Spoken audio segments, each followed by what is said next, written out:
मेरा नाम कीर्ति है, लेकिन ये कहानी मेरी नहीं बल्कि मेरी बेस्ट फ्रेंड आयशा की है। आयशा एक अपर मिडिल क्लास फैमिली से थी और बहुत चुलबुली थी। हम दोनों स्कूल में एक साथ पढ़ते थे। आयशा इतनी खूबसूरत थी कि मानो किसी फिल्म की हीरोइन हो। आयशा अपने घर अकेली बेटी थी और इसीलिए उसे बचपन से ही खूब प्यार मिला था। एक बार मैं आयशा के घर पर थी तो उसकी माँ ने उसे डांटते हुए कहा, आयशा पढ़ाई में भी दिल लगाया कर वरना इस बार बीए की परीक्षा में पास नहीं होगी। उसकी माँ ने इतना ही कहा था कि आयशा के पिता बोल पड़े, अरे रहने दो तुम, मैं अपनी बिटिया के लिए सबसे अमीर घर ढूंढूंगा, मेरी बिटिया तो राज करेगी राज।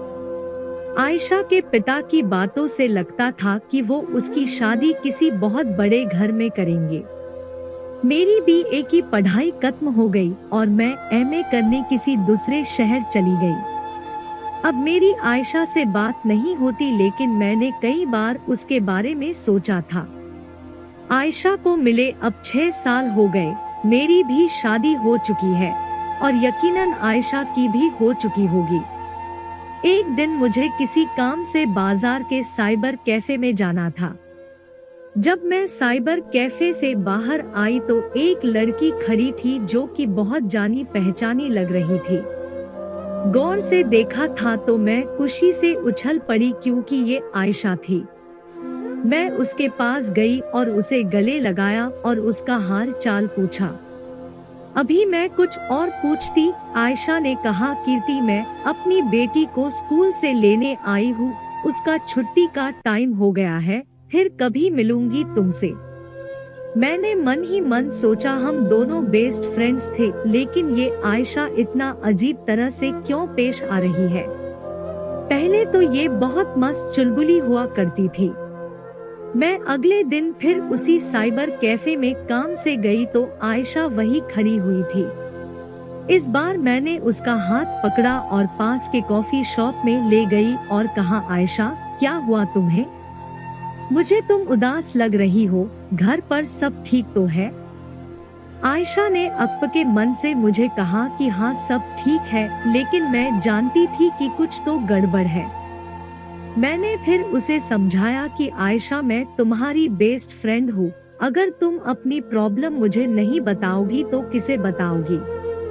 मेरे जोर देने पर आयशा ने बताया कि बीए फाइनल ईयर में मेरी शादी तय हो गई थी और मैंने खुशी में अपनी बीए भी पूरी नहीं की। लड़के वालों ने झूठ बोला कि उनका खानदान बहुत अच्छा है और लड़का किसी बड़ी कंपनी में इंजीनियर है, लेकिन शादी के बाद पता चला कि लड़का कोई छोटी मोटी नौकरी करता है और सास ससुर तो बहुत ही ताने मारते थे।